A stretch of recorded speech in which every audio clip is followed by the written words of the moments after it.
એક વાત કહું, જે આપણે જતું કરવા છતાંય જતા રહે ને એમને પછી જવા દેવાય.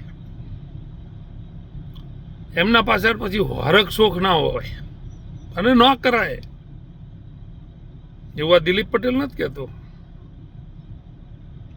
અખંડ બ્રહ્માંડનો માલિક મારો કાળિયો ઠાકર ગીતામાં કહીને ગયો છે. કારણ કે જે ગળામાં નમવા છતાંય પાણી ન ભરાય ને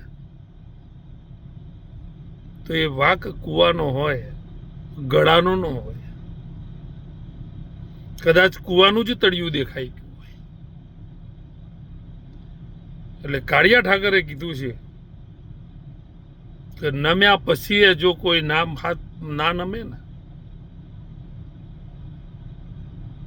તો પછી એને જતું કરાય. એના હરખ શોકની લાગણી ના કરાય. અને આખો દુનિયા કબૂલે છે કે મારા કાળિયા ઠાકરથી વિશ્વમાં જગત ગુરુ બીજો કોઈ નહીં.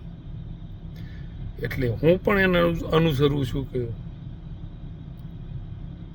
મારો કાળિયો ઠાકર જે કહે ને એમાં કોઈ મિનમેક ન હોય. એટલે તમારા જીવનમાં જો કે આવી ઘટનાઓ ઘટતી હોય, ગળાને નમ્યા પછી પાણી ન ભરાતું હોય ને તો સમજી લેજો કે એ વાક આપણા ગળાનો નહીં, સામેવાળા કૂવાનો છે. જય માતાજી, જય ભવાની.